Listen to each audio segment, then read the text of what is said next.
My name is Sarah Lawrance. I'm the founder and CEO at Hot Toast. We work with small to medium businesses, predominantly in the creative spaces, fast growth tech spaces. We do a lot of CFO work. That's the kind of stuff and work that makes my heart sing. But, we pride ourselves on, having really great relationships and moving the needle for our clients in a really fantastic. tangible way. Nice. How did you find yourself more specifically targeting creative space businesses? How did that come about? Because I started in audit. So a long time ago, I started in public practice, in audit, and I had the most amazing female mentor at that stage, and she probably kept me there a lot longer than I would have normally.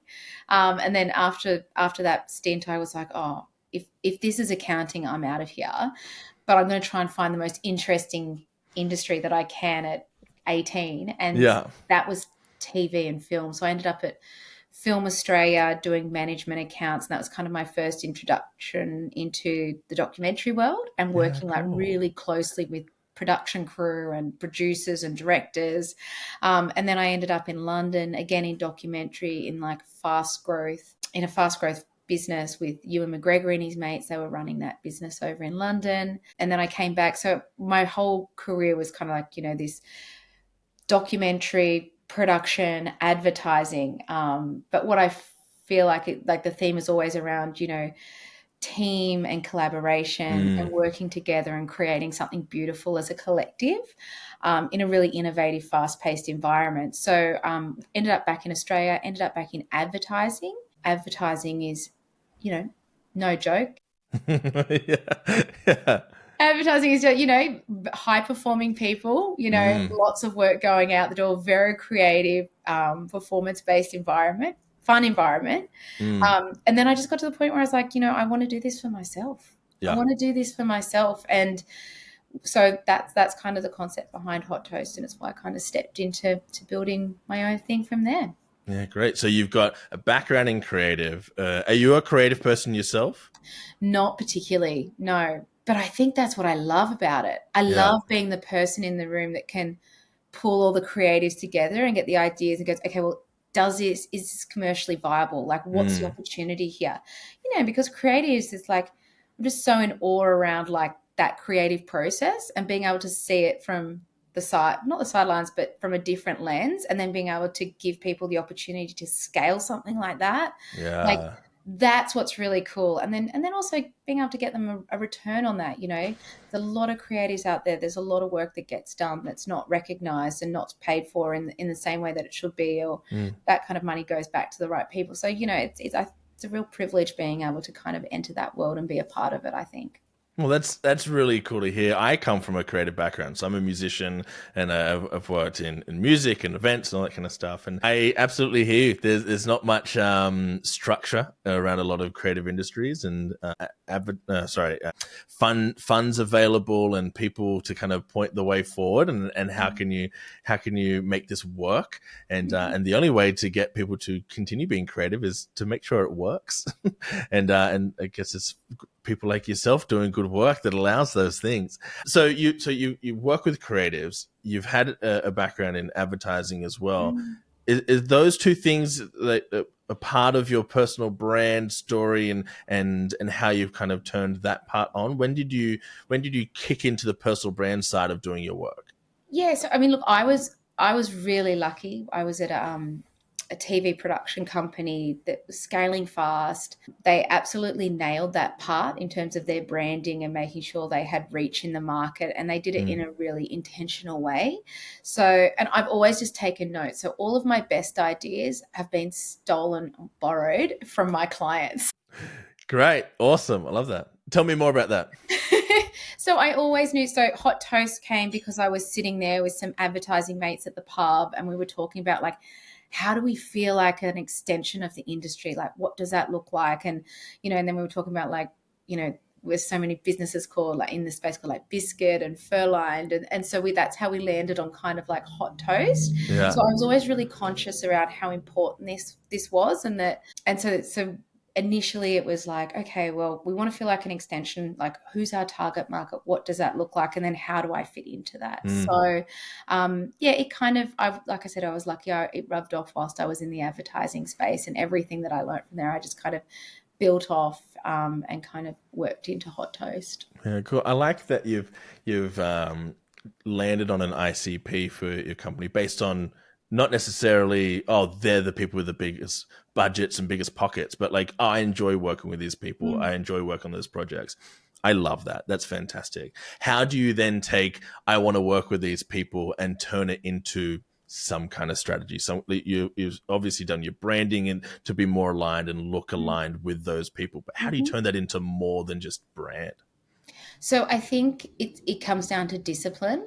So for us, we aren't everything to everybody, and even in the creative space, we've got like a marketing persona. So we're basically like, who are the people that we're trying to attract in this space? So we know, because a lot of our value comes in that kind of white glove service, in that scaling high growth area, that it's like, if you are a business in this particular space and you are scaling, you're kind of hit that $1 million mark, you've got some big plans in a short period of time, you want to disrupt the industry. So there's all these kind of other little things that we've built in to make sure that we get that fit right from the get-go. And that's really helped. Like what you find in the accounting space a lot, and telling people on the other side of this, they already know this, is sometimes when you start out, if you don't have that intention and that discipline, you become everything to everybody. And then a couple of years on, you turn around and you look around and go, am I working with the people that make, we know that when we're successful, it's because we're working with the right people, with the right businesses, and we can really add value end to end. And we've only kind of strengthened that strategy over the. Yeah. What would you say to someone who they've got a firm, the firm is, they've got a nice, healthy clientele base, but perhaps it's not the type of people they want to be working with, not the projects they want to be working on. What would you say is some practical steps on how to turn that around? Where should they focus? Where should they put their energies? Yeah, so I'm going to put my CFO hat on now, Yeah, my great. advisory hat, and I'm going to say it all starts with exactly what you said, your strategy. So you need to just get out of the office, take a couple of days out, and just really sit down and go, who do we want to be in this industry? What makes my heart sing? What kind of services do we want to be delivering? And where's the opportunities? And then how can we basically build a framework around that to make sure that we're talking to the right kind of people in the right way, and we're adding value, and they can see the value off the other side of that as well. So that takes discipline, and I'm so guilty of this as well, around shiny ball syndrome. And making sure that it's like, oh, okay, I've met this people and I love these people, but it's outside of the industry. So it does take a little bit of discipline, but get your strategy right. Look at the functions of your business. Make sure that, you've got the right people in the right roles to scale off the back of that. Make sure you set the framework. Then you can do the numbers afterwards, but then make sure that you have really healthy check-in points and that you have people around you that keep you accountable to that as well. And that may not be somebody in the business. It might be another firm owner that you catch up with, every couple of months or a quarterly, and just check in and just say, hey, this is my roadmap for the next 12 months. This is what it looks like. How are you doing? And then have like a really collaborative chat and forum around that. So do the work at the strategy time, and then make sure that kind of becomes a livable, breathable framework that you can lean on. And every time that the shiny ball comes along, go back to that strategy and that framework and say, does this make sense? And does this align with what we're trying to do? Yeah, the shiny ball and shiny object syndrome is rampant, right? We all end up doing these kind of random acts of marketing because, someone else is doing TikTok, so I need to be on TikTok. And so someone else is spending all this money getting the big booth at the event. And is that authentic to me? I don't know, but it seems to be working for them. It's, holding true to that strategy. It's tough, but consistency pays off in the end. Consistency builds trust. Builds that familiarity with people, and hopefully that pays off when you stay true to it. Yeah. And also what I'd say is, the next 5 years in this industry is going to be, I think we're going to have a really different industry in 5 years' time. I think we're going to see a lot of venture capital come in. I think we're going to see a lot of consolidation of firms. And I think what people are going to want in a couple of years' time really comes down to, I want a specialist in that area. I don't want a generalist. So, and a specialist can be in an industry, but also as a service offering. So be like that specialist, be the master of your craft, really get in the weeds in it. Like if it's an industry that you love, like I go to industry events, like my Christmas calendar is stocked full of advertising and creative events, because I love hearing what people are doing. I love hearing what's going on. I love hearing about the awards. I love so make sure that you do the work so that you actually show up in those industries as well. And people can visually see that you are the expert in that space, so that when they're at an event, they'll come and find Sarah because they want to have a chat about what's happening with an award or something like that, or what's happening with funding programs or whatnot. Yeah, great. I love what you're saying about like be the expert. And so I guess this kind of talks more to a personal brand. Do you view Sarah Lawrence and Hot Toast as separate brand entities, or are they one and the same? Are they different outfits of the same thing? How do you view them? Look, it's one and the same. I hesitate because initially it really was me front and center, and Hot Toast was just a thing around. And then we made a conscious decision a couple of years ago to scale. And all of a sudden, when you start bringing on team members, you want them to be part of the journey and the story. And part of that is you have to take a step back as well. And it can't always be about you because, one, you don't have the capacity and you have to trust the people around you. And also you want people around you to grow as well. So I want like we're all female, like female staff, like a distributed staff up and down the east coast of Australia and in the Philippines. But I want to give the girls the opportunity. I know, like what's that next step look like to you? Oh, okay, you're passionate about sustainability. Fantastic. Okay, let's go and have a chat at a sustainability event. Like, let's make sure that I bring you along as well. So it's become more of a we and a collective thing now, where initially, and I totally, like when you start out, you're grinding and you're hustling and you're doing all the things. Yeah. And so it's like you are your biggest marketing tool. That's how I treated it for myself anyway. How active was it getting your face out there as Sarah Lawrence, and not just, hey, here's Hot Toast? So again, coming back to my past employer, like they were very heavily involved in the awards spaces. Like they were always standing up on stages, talking at industry events. So I just literally went, okay, well, how do I replicate that for my own business? And so I just started like reaching out to event coordinators and going, hey, can I stand up on a stage? Mind you, I'd never done any kind of public speaking like that since maybe like university. Maybe when you're sitting at university and you're doing a presentation when you were like 18. So there is like a moment in time where you just have to go do the things that scare you a little bit and like step up there and like, and you're not always going to nail it. There's going to be moments that you come off and you go, oh, okay, maybe I should have said that a particular way. I wasn't articulate enough in this, or I didn't say what I wanted to. But at the end of the day, like, you just get up and do it. I'm a big believer in like, do the things that scare you.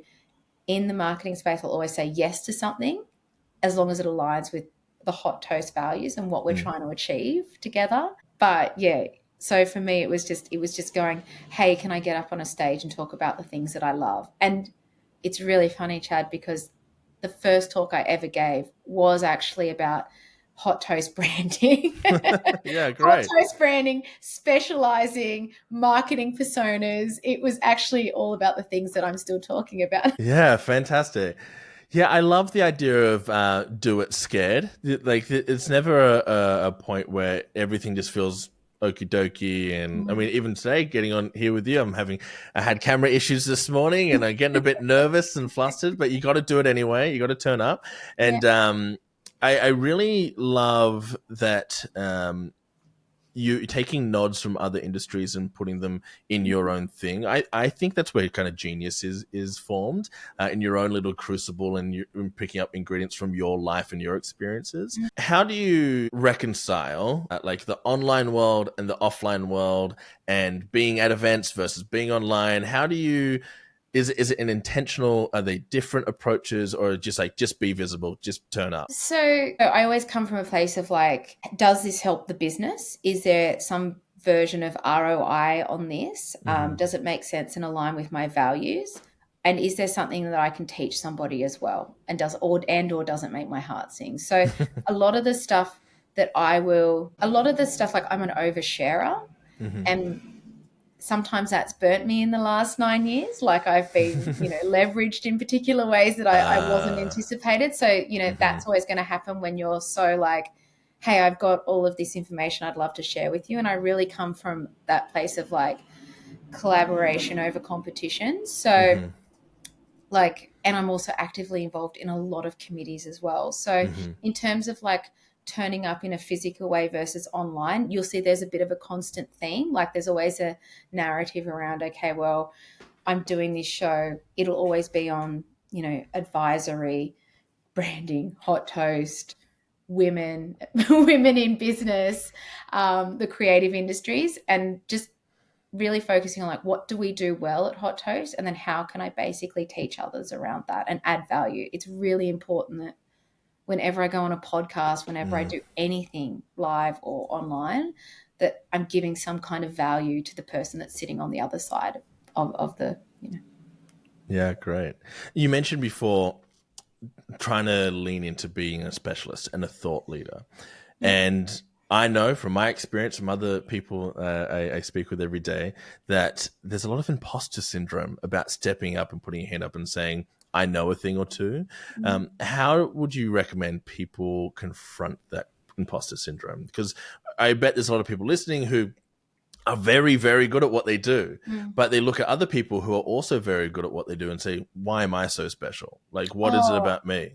Like everyone gets that. Everybody gets that. Like, and I think it's just like come from a place of don't compare yourself and that you have value to add as well. So around this industry is we have so many networks and communities.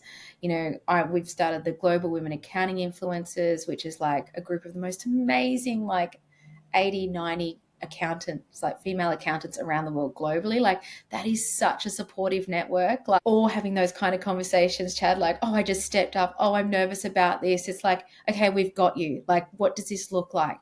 This is my tips and tricks around like getting up on stage. This is how I would approach that conversation. So I always say like business, like life, is a team sport. So everyone has those thoughts. Find your people in this industry. It is the reason I got through COVID. It is the reason that I am so successful.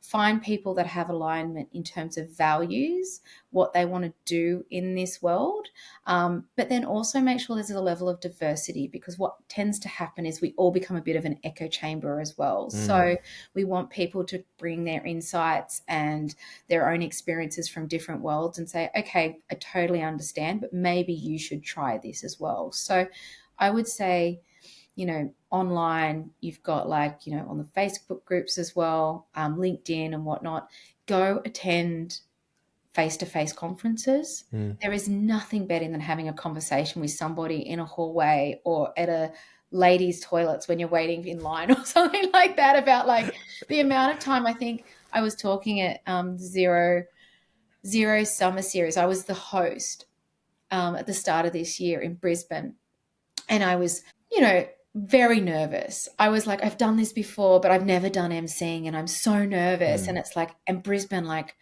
they're not my people. My people are Sydney-siders and Central Coast people. Like, and I remember coming out in the first break and going to the like ladies' toilets, and like there was a line there, and I was like, oh my God, how did I go? And then like 10 women were like, okay, you totally nailed it. And I just had my own little hype girl session. And I was just like, thank you so much. They also then said, please turn your microphone off whilst you go to the toilet, Sarah, which was also really helpful. But just like, great. You know, we are in such a collaborative, supportive industry. Like, people want to help. The most people want to help. Most people want to like lift each other up. So just find your people, find your group. The best place to do that, if you're struggling online to find those connection points, is physically get to those events, and just start chatting to people, and Yeah. then take it from there. I love that even though we're talking about personal branding, the through line through so many of these things is collaboration and connection with others. That's really beautiful that even though I, in this moment, am going to talk about myself or my experiences and those things, I can't do it alone, and I can't do it without acknowledging that other people have helped me to get to this point. That's really, really wonderful. Yeah. You mentioned before turning up to physical events. And you also mentioned, let's say one of your staff members is into sustainability. Let's go to a sustainability event. Now, I see a lot of accountants turning up to accounting events. So could you speak on how you go out in the world to other types of industry events that aren't necessarily this niche, but it could be an aligned niche or aligned kind of topic? Yeah, I mean, it's exactly the same way I go out to accounting events. I turn up and I have a chat. Like, at the end of the day, like, you find your people. Energy attracts energy, and I'm always like, you find your people. And Yeah. with the creatives, it's like they're my industry as well. So like, I am so comfortable going up and having chats with them. It's so interesting because I'm often like the quieter one in the room when it comes to those events, and then I go to the accounting events and I'm the louder one in the room. That's great. But I would say bring it back to like, okay, well, what am I trying to achieve here? What am I trying to learn here? It's always really helpful as well when you go to events to have a look at the agenda, look at the speakers, and then always like go, okay, well, if I'm talking to somebody that steps off a panel or steps off a stage, like, this is the kind of information I'd love to ask them, because people are up there sharing for the most part, and they're willing to share, and they want to basically go, this is how I can help you in this way.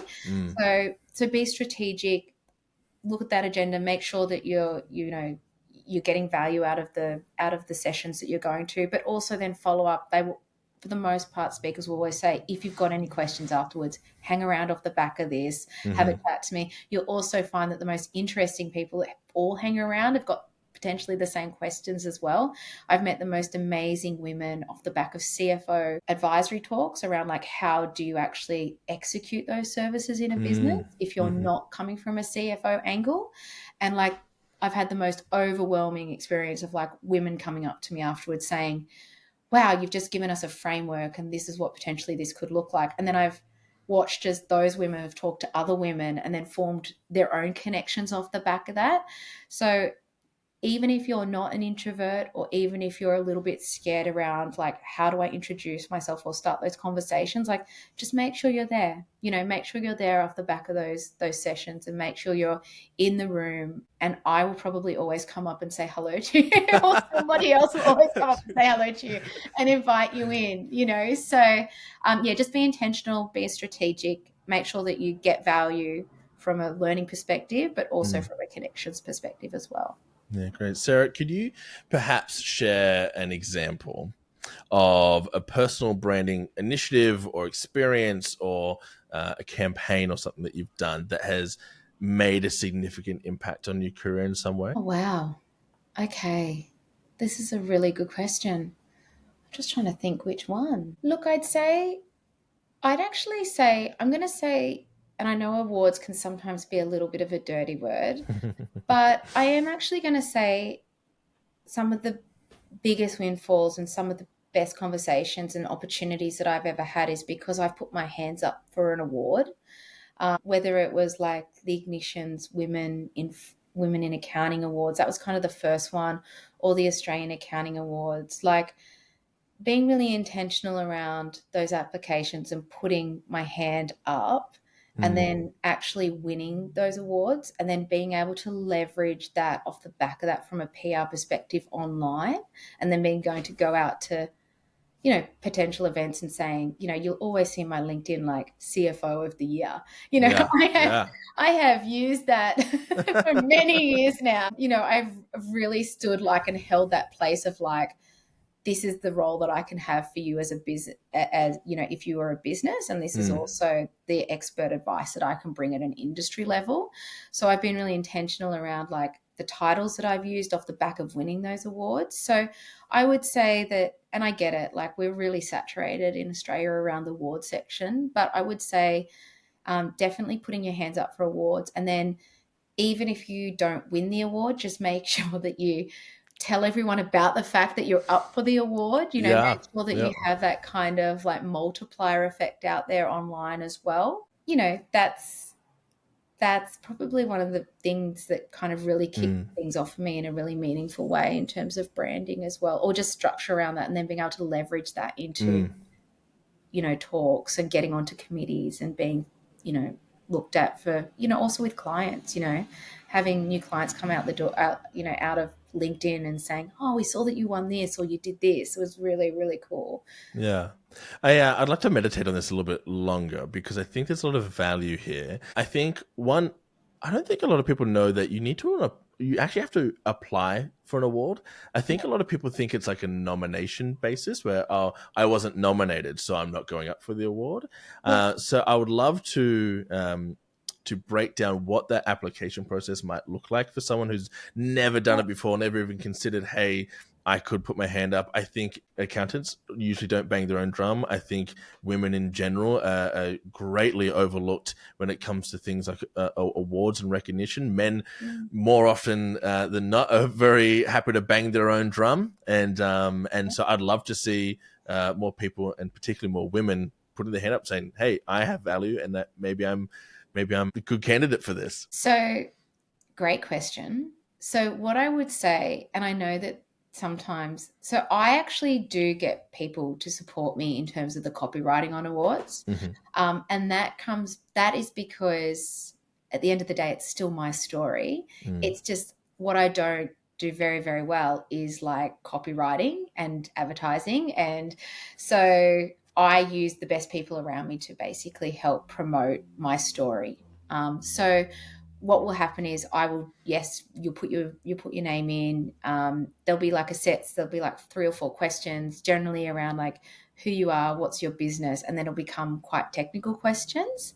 And then I'll basically go out and I'll write all the answers, and then I'll work with somebody to basically massage that message a little bit and structure it in a way that makes sense potentially for somebody on the other side. Now, in saying that, I have used copywriters before, and I've also not used copywriters. So I've won the same award for doing it myself and also using copywriters. So I'm not sure that I'm giving great advice here, because I tested it one year and I was like, maybe I don't need to have somebody help me. But I think at the end of the day, whether you have somebody helping you write something professionally and give you all the supporting documentation or not, the key is it's still your story at the end of the day. So make sure that you hit on those value points. Especially with women, you're right. We tend to not put our best foot forward all the time, or we tend to think that, oh, well, no one cares about that, or that doesn't feel like that's important or something that should have a spotlight shined on it. Always get somebody that's really close to you to interrogate those words, because sometimes it's the people around you that are more happy or easier to sing your praises as opposed to you yourself, if you know you've challenged around that.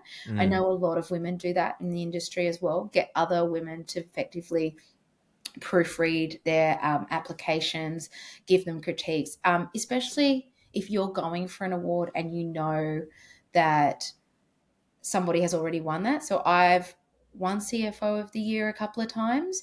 I've had people reach out to me and ask me to proofread their applications, which I'm more than happy to do. And I go, how about you think about this, or this might be a bit of a blind spot. And I'm more than happy to help in that way, if it makes, them shine in, the way that they should.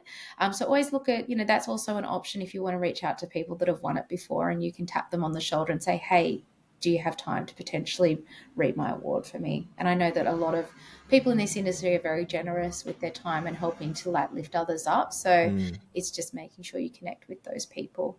I'd say supporting documentation is really important. Getting in front of a camera, even if you're not comfortable, making sure there's it's not in just, one dimensional with text, but that you're also doing something via video, or, you know, whatever that looks like, making sure that you build out on that as well. Yeah, that's awesome. Definitely play to your strengths in that area. I have a design background, and Mm-hmm. anytime I've won an award, I've accompanied that application with some very fancy design. Yeah. And I, at the time, was quite young and quite naive, but I think that really played a part in me winning certain awards. And Mm. I love what you were saying before about you kind of just put your own hand up. There's this like snowball effect that happens. Once you win Mm. one, you get considered for that speaking gig. That speaking gig helps you win the next award, and it kind Mm. of becomes this this train with some momentum. Yeah. And So yeah, so sorry to tell you, but so, and that's what I found. And then I think the question is like, how do you then make sure that what you're doing actually has value and you're not saying yes to absolutely everything? So, but you're right. Like my opportunities have come because of the people around me, having great connections, having great support, but also putting myself out there. So it all kind of kicked off with like winning awards, and then it was like, okay, well, how do I give back in a meaningful way? Okay, well, let me jump onto a CPA committee. Okay, well, what does this potentially look like if it's not just a CPA committee for New South Wales, but it's also to appoint the board of CPA Australia? Okay, well, I'm going to put my hand up for that as well. And then, okay, well, how about I then look at then, you know, the public practice advisory committee. So, and then off the back of that, it was also, you know, and then I remember like we did a mental health first aid course off the back of that. And I remember putting something up on LinkedIn and telling other practitioners about that. And then that then prompted somebody to ask me to, you know, apply for the XPAC. So it was like, it is this real snowball effect of like just being out there, being present. You might not feel like it's hitting people on the other side when you post things or you go out. But like the one thing that I've learned in the last 8 or 9 years is like, good energy, being authentic, adding value, and helping other people as well in a really genuine way always comes back to you. It always comes back to you. It might not be instant like Google Ads, but it would definitely come back to you in one way, shape, or form. You know, a lot of the clients that we take on now is just still referrals. Like the best people that we work with is people that, you know, I just hired Matilda, who's from regional Australia. She saw me standing on a Xerocon stage 2 years ago talking about sustainability. When I interviewed her, she's like, I just want to work with you. I just want to work with That's you. cool. So, you know, and now it's like, okay, now she wants to head up sustainability at Hot Toast. And it's like, it's just like all of these dominoes like just fall like, you know, sometimes you win, sometimes you lose, you know, can't swings and roundabouts. But like, I don't know, it's just it does have this real lovely snowball effect. I think if you go into it for genuine reasons and going, okay, well, how do I give back to the community? And I've always felt like that. Like, how do I overshare? Like, I probably overshare too much. Like, I know, like at the CPA conference last year, I got up and I did, you know, an hour on how to execute CFO services. I literally showed our service offering, like every single line, what we charge for it, what does it look like, how I roll out a service meet, like how I roll out a meeting, like, you know, and it's, you know, how do we scale this? What does that look like? I And love it's like, that. you know, a lot of people would probably go, you're just giving away your value. And I'm like, yep, I totally see that argument. I do. But I also feel like there's enough work out there for all of us. Like, if you can then build those connections and pay it forward and, you know, inspire and educate others to kind of come along on the journey with us all, I think as an industry we're better off. And I think, you know, it always comes back around. So Yeah, that's awesome. I love the idea of giving away the value as much as possible. Like get like just throw it at people. people are Here's like, you're everything. crazy, Sarah. But I'm like, I will, yeah. And I have chat. I've been burnt before. I've definitely had. I remember once I had a guy that I walked off stage. I talked about cash flow, and then I had a couple of clients that are like following week say, "Oh, we've just had this guy reach out to us and ask if we needed a new CFO." Like, so Wow. there are Brazen. moments in time where you're not always going to win, but you just got to feel like Yeah. what I'm putting out there in the world, it's like a seesaw, and it like, Wow, I'm gobsmacked by that. That's insane. um, well, so okay, so we've talked about a few different types of tactics and strategies. It's yeah, it's turning up in person, being at these yeah. events, getting up on stages, and being visible, right? Making sure Hmm. that like when people are at an important event, they see you associated with that important event. What about someone starting today? They have no kind of personal brand, thought leadership, kind of kudos to the name. What's the 30-60-90 for someone starting a personal brand today to help perhaps with their grow their firm as well? What do you recommend they start for the first 1, 2, and 3 months? So I would say get your messaging right. Get like from a business perspective, like exactly what we said at the start, like who's your target market, what's your marketing persona, what is your genius, what makes your heart sing, Hmm. and then just being very and holding really firm on that. All right. And then everything, once you get those questions answered, it informs, how you set up online, how you set up with a website, how like even on my email address, it's like, CFO and chief dreamer. Do you know what I mean? Only Yeah. you can like only advertising people care about that shit, so I would say for me, the small things matter. Like Mm. if you're trying to get particular clients in a particular industry, then you need to understand what that industry looks like, who they are, and then basically speak to them. And then I would say go, okay, well, if I want to be seen as the expert in that particular industry or that particular service offering, then how do I find the most impressive, experienced people in Australia in that space? And how do I get in front of them? How do I learn off them? Mm. How do I start conversations with them? How do I then start building content with them? So that then I start basically solidifying myself as an expert like them. So That's a great tip. yeah. So, and and it's like I said, that, like most people that stand up on stage are really happy to share knowledge and experience, especially when you're starting out. And then I just say off the back of that, just make sure you pay that forward as well. Like always remember that, like, if you're going out there and other people are helping you, that when you're not going to be the newbie for too long, like just make sure you pay that forward. And when Mm. someone comes knocking down the road, that you're then turning around and saying, okay, well, this is how I did it, and this is how you could potentially do that as well. So, for instance, when we talk about specialization and whatnot, like, so I will go and speak at Singapore.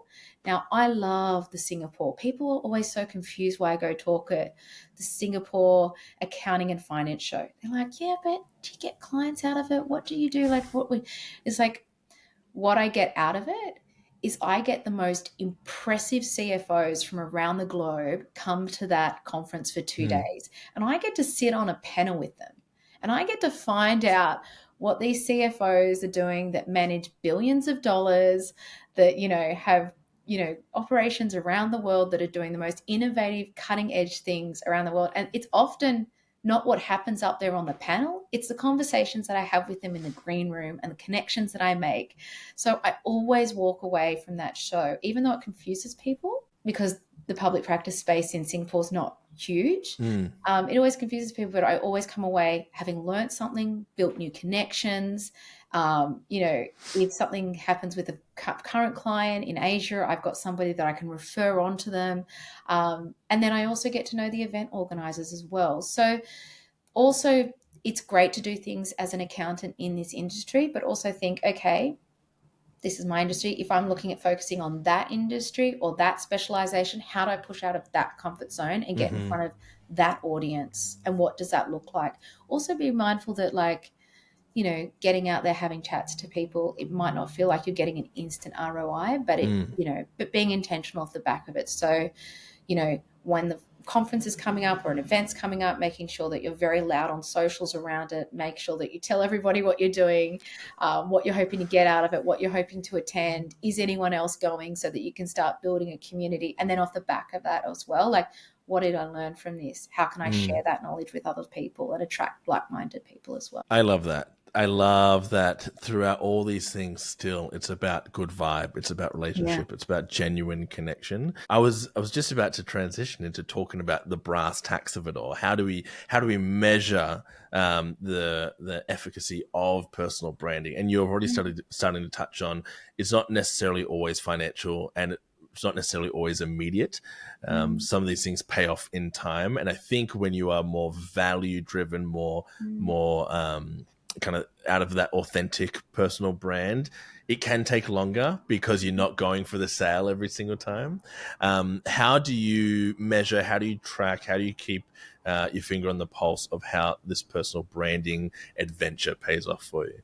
so again, not as well as an accountant should. And this is coming from being in a production company from the advertising space. Like, Mm, I know the value that happens when I stand up on stage. I know the content that I can get out of it off the back of it. I know the conversations I can have with potential clients around that. mm, So probably not as, you know, and that's probably not going to sit well with a lot of people, because a lot of accountants, especially when they are getting into business, are like, I have got $10,000.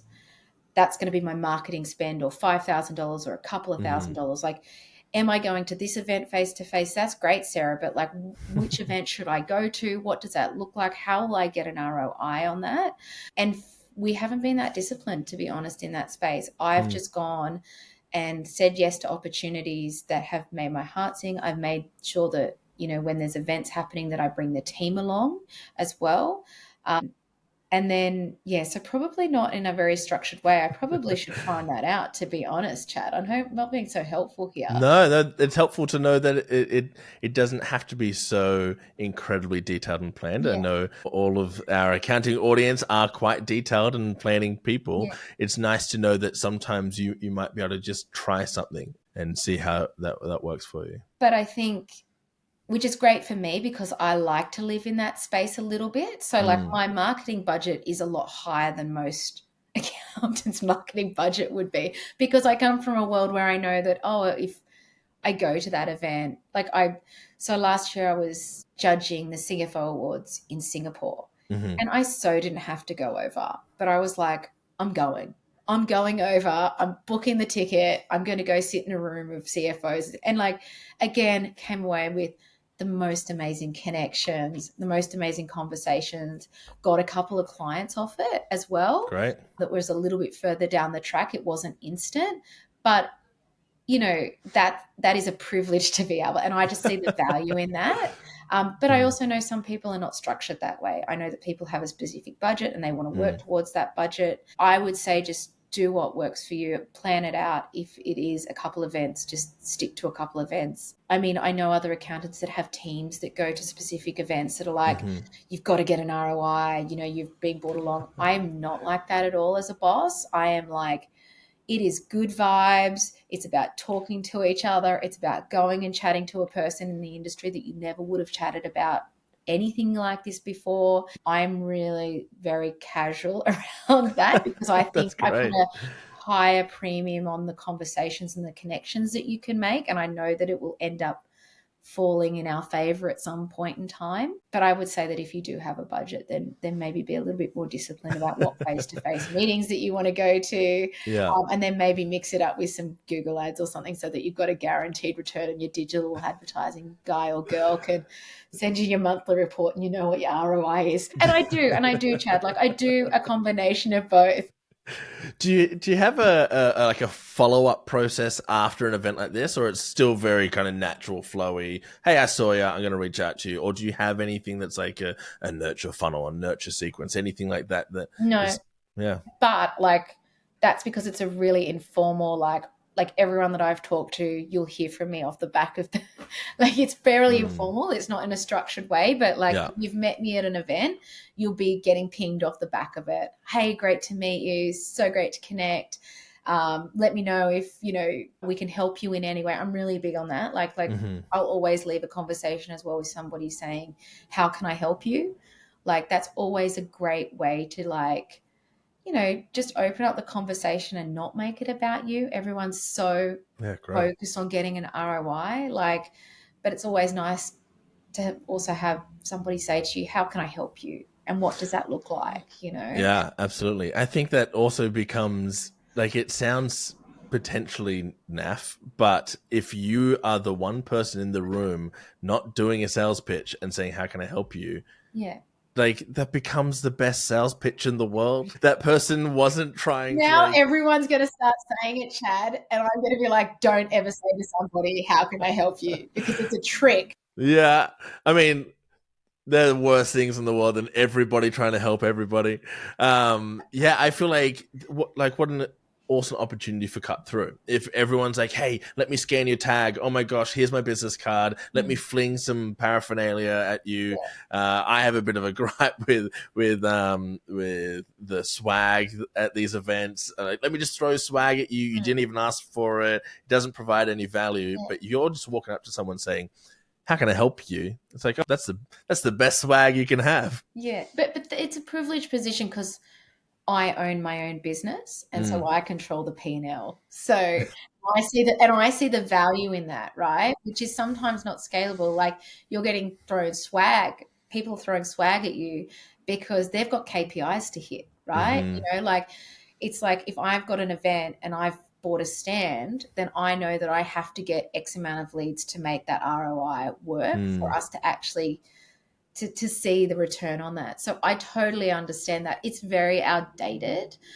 People don't have the luxury of the slow burn, good vibes, and how can I help you narrative that I do, again, because I run a smaller business. And also, Chad, like, I would say, like, we have 50 clients at Hot Toast. They are the right kind of clients that we want to work with. If we put on another 10 to 15 clients next year that are the right kind of clients, then we have absolutely smashed our targets. So we have a very different strategy around, we don't have that mass saturation strategy of like, we want to get as many people through the door as possible. We have a very defined, like, who are you? Are you the right fit for us? Are we the right fit for you? And what does that potentially look like? So I have a little bit more luxury in trying to find those kind of people, as opposed to going, have a hat, have a t-shirt, come to Hot Toast. Yeah. I mean, I wouldn't mind a hat or a t-shirt. I wouldn't mind a shirt. How do you avoid being so publicly, for lack of a better word, available to people, right? And being perceived as like, you are Hot Toast. How do you avoid when people then engage with your brand, your firm, that they don't go, well, where's Sarah? I want to deal with Sarah directly. No, so this is something that we've really had to work on in the last couple of years. The first couple of years of Hot Toast, we weren't growing. It was intentionally set up as a bit of a, like, I'll be the consultant and the CFO. It's a lifestyle business. And then what you realize is that if you're under $500,000, it's really hard to find great people that are sticky, that you're still not having to jump into different parts of the business. So there are benefits of scale, getting the right people in the right roles and being able to kind of push it from there.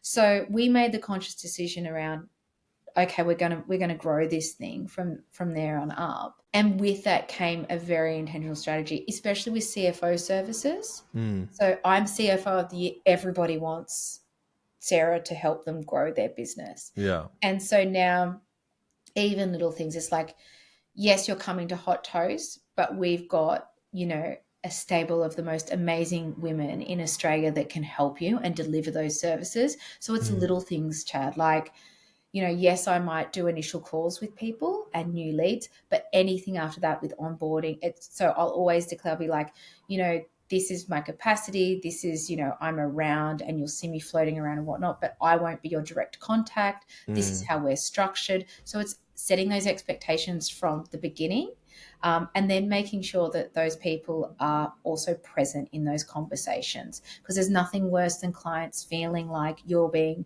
palmed off to another team member or just the other thing. And that is like a really clunky process that a lot of accountants struggle with. The way that we approach it is, you're coming into Hot Toast, and as a team, we're getting around you. Like, Mm. you have a team of finance professionals that get around you. And that doesn't always mean that you are going to need me for absolutely everything, but there's team members around. And this is the method of communication that you need to go through if you need to get something answered or you need to ask a question and whatnot. And I think, again, it comes back to my industry experience, like coming from creative, fast growth, where it's like, you all sit around a table and go, okay, everyone put your ideas in the middle, good and bad, and let's just like work together through that. So it's just more that Mm. collaborative like approach. It's also why, we're only taking on a certain amount of extra clients, because the amount of effort and time that we spend with them is a lot more compared to if we were kind of had hundreds and thousands of them. So yeah, so it's just communication, and then bringing competent, amazing people. And also, I would say in the last 18 months, I just got over myself as well. Like, I think you just get to the point where you just get to the Oh, point I love where, that. like, for so long, and especially women, and I know it's a problem with females, is that we hold on to everything so tightly from a quality control perspective. And it is control. It is like, okay, well, if I control all the things, then I can move all the things quicker. And it's to our detriment, because it means that what ultimately happens is we don't scale as quickly as our male counterparts, and we don't get as many opportunities and Mm. whatnot. But you just also get to the stage where you just realize, like, if I learnt it, other people can learn it. You know Mm. what I mean? And then it's like, so I can teach you exactly how I was taught, and we can do it that way. And then, you come in on those meetings, and then I'm going to let you go off and fly, So it's making sure that you have capable people around you that can do the things, and that you trust them as well. Mm. And that it's not just like only Sarah can do CFO work, like Yeah. whatever. It's a hard lesson to learn, delegation. And Yeah. someone told me once that if you can find someone that can do it 80% as good as you on day one, Yeah. then awesome. Like, Yeah. they're not. Don't try and replace yourself day one. They can Yeah. learn that. And also, what is to say that your way of doing something is the best way of doing something? Perhaps that person is going to come in and change it completely for the better. And I think you need to be like, okay, well, let them change it. You know what I Mm. mean? And I think that's that Mm. control again of like, it's my baby, it's my thing. And it's like, just let it fly. And Yeah. that honestly was the best thing that we did a couple of years ago when we made the decision to grow, was just like, okay, and I think part of it was it was 3 years ago, I was pregnant with Ella, over 3 years ago, and I got really, really, really sick. I got really Mm. bad morning sickness for nearly 9 months of being pregnant. 9 months. And Oh, so Sarah. I play, and it's like, when you were 16, you drunk a bottle of tequila sick every day. Like, it was not good. It was not good. And like, Gosh, it was like, and I just remember it was the first time in my that's a whole business. hectic pregnancy, Sarah. It was the first time in my whole business journey that I was like, I was on the couch, because I'm big into, like, I exercise a lot, I play Yeah. soccer, that I was incapable, and I had to learn to delegate. Mm. Didn't have a choice. Yeah, a And big so identity shift. it was a massive identity shift, because all of a sudden it's like, you don't have a choice at the moment. You have to trust the people around you. You have to let them fly. And off the back of that, it was like, they did a really good job. Like, what was I Yeah. worried about? Like, Right. I am getting in the way of my own self, like, I am the reason that I'm the bottleneck, and I'm the reason we're not growing. So I think you Mm. just have to get over yourself a little bit sometimes if you've got those challenges. Yeah. I mean, we've recognized the same of, like, when things get particularly tough, people have to step up, and then you realize, wait, they could have stepped up this whole time. Why didn't I let them? 100%. And so the tough things, if you take them head on, like the whole obstacle is the way approach, are usually the best things that can Mhm. happen to you. Exactly right. And they just fly. And we had that experience. And I've got the most amazing team now. And like, and now I'm like, okay, well, you're accountable for that. Just Mm. do the thing, run it how you want to. I don't want to get in your way. And then just kind of come back to me for, support and a sounding board. Unreal. So it sounds like there's, like, obviously so many benefits and so many potential rewards, or just like a nice experiment to have by leaning into the idea of personal branding and thought leadership. What would you say to someone who says, look, it's all nice, but I just do not have the time? Like, how do I even start and try and include this as an addition to all the work I'm doing in my firm? I'm time poor. but I still want to try, but like I'm time poor. I think we're all time poor. I think that's a bad excuse. Like, to be completely honest. I think we're all so busy. Life is busy. We're all doing the things. I think some of the biggest moments of growth that I've ever had is when I've pushed myself out of my comfort zone and I've stepped outside of my business and worked on my business rather than in my business.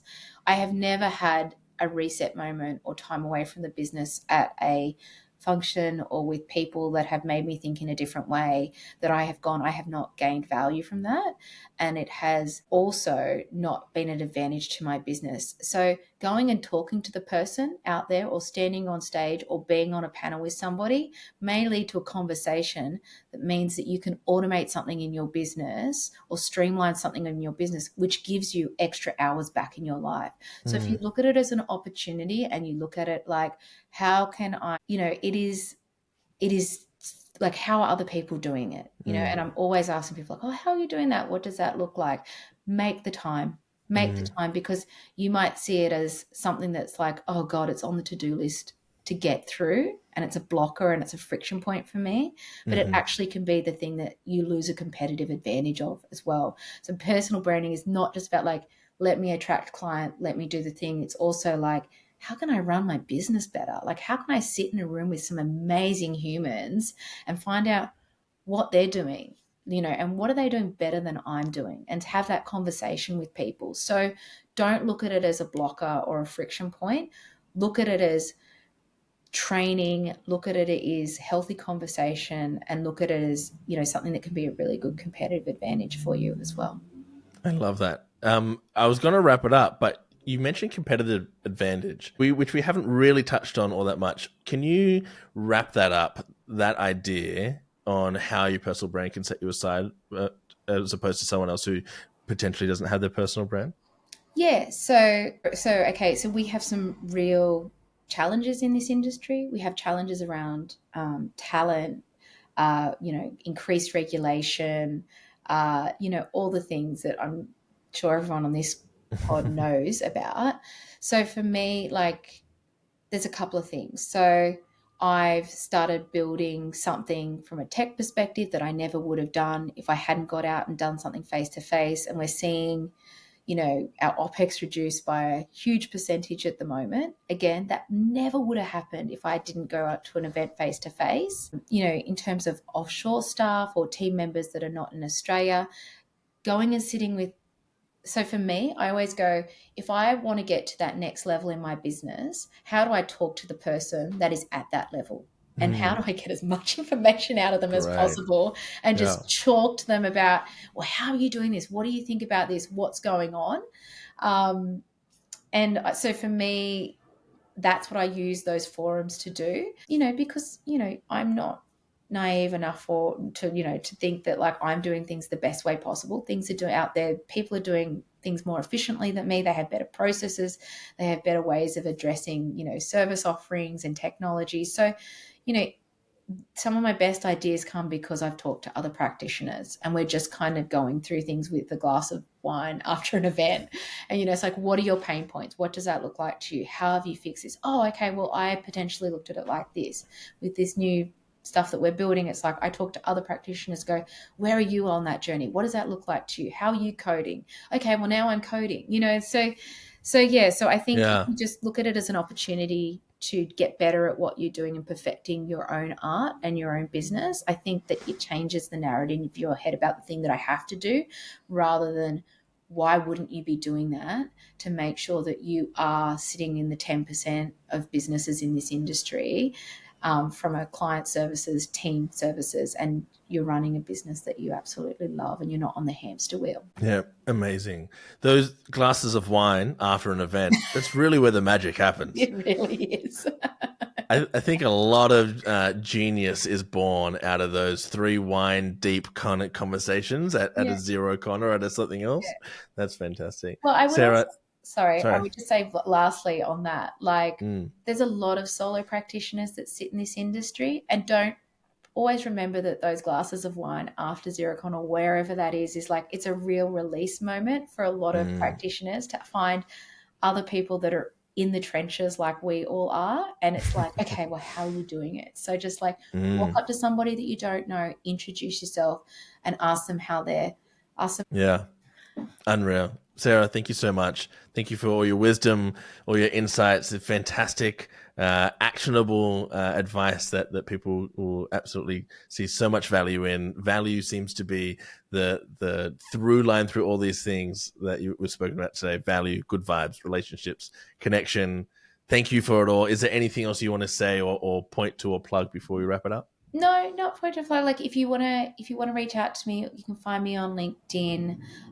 Always come up and have a chat to me. Like I'm always the person in the room that wants to meet new people, new faces, new ideas. So always feel like you can come up and say hello. Awesome.